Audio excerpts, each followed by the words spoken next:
శ్రీమాత్రే నమః. శ్రీ రాజశ్యామలాయై నమః.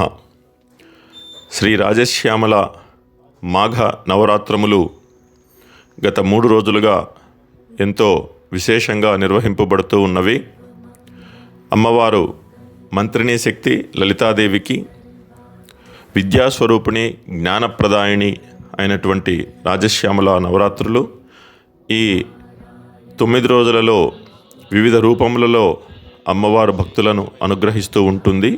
అందులో మొదటిది లఘుశ్యామల. శ్రీ విద్యా సంప్రదాయంలో లలితాంబిక జ్ఞానప్రదాయనిగా, జ్ఞానస్వరూపిణిగా, మంత్రినిగా వ్యక్తమైన శ్రీ రాజశ్యామలాంబిక విద్యా క్రమరూపిణిగా పలు విధాలుగా పలు అవతారములలో ఉంటూ ఉంది. అందులో మొదటి స్థానము లఘుశ్యామలాంబిక.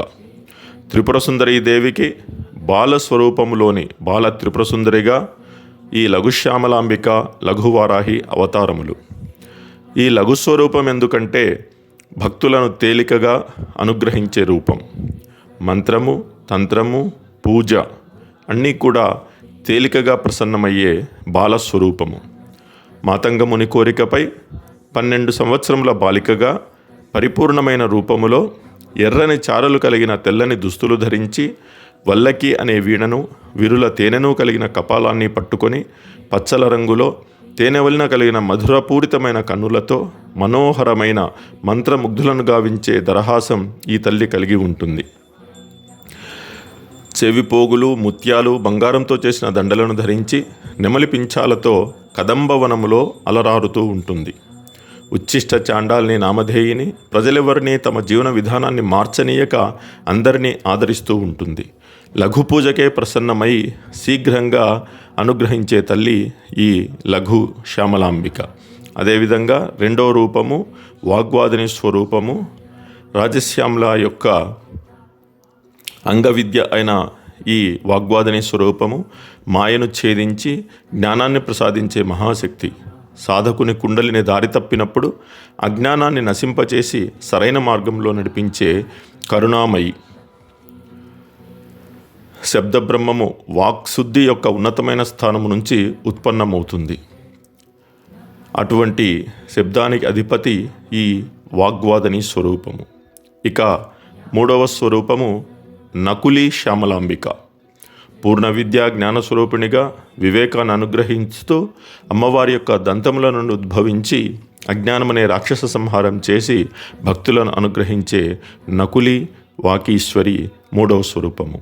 ఈ విధంగా రోజుకొక స్వరూపముతో అమ్మవారు ఆరాధింపబడుతూ ప్రతిరోజు కూడా ప్రథమ దినమున ప్రారంభంలో మంటపారాధన, ఋత్వికులచే ప్రాణప్రతిష్ఠ, అఖండ దీపస్థాపన, అంకురారోపణ, మహన్యాసపూర్వక ఏకాదశ రుద్రాభిషేకములు, సప్తశతి పారాయణము, రాజశ్యామల మూలమంత్ర జపములు, ప్రదోష వేళలో రాజశ్యామల సహస్రనామార్చన, వేద స్వస్తి కార్యక్రమములతో ప్రారంభమైనది.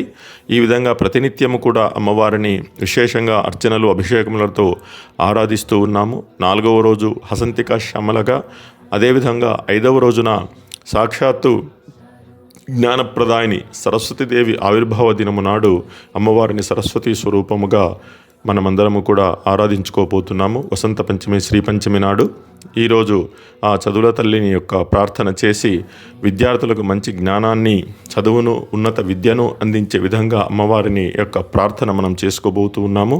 అదేవిధముగా శాస్త్రంలో చెప్పిన విధంగా విద్యార్థులకు మంచి జ్ఞానాన్ని, విద్యను, వాక్శుద్ధిని, వాక్సిద్ధిని కలిగించటం కోసం వాక్శుద్ధి ఔషధమును కూడా మూలమంత్రంతో అభిమంత్రణ చేసి విద్యార్థులకు పంపిణీ చేయడం జరుగుతుంది. ఈ విధంగా అమ్మవారు ఒక్కొక్క రోజు ఒక్కొక్క దివ్య స్వరూపంతో మనల్ని అనుగ్రహిస్తూ ఉన్నది. 7వ రోజున సాక్షాత్తు రథసప్తమి నాడు ప్రత్యక్ష దైవము సూర్యనారాయణుని ఆరాధన, 8వ రోజున సప్తశతి హోమము, 9వ రోజున రాజశ్యామల హోమము, అదేవిధముగా వశ్య ఆకర్షణ తిలకమును అందరికీ కూడా అందజేయడం జరుగుతుంది.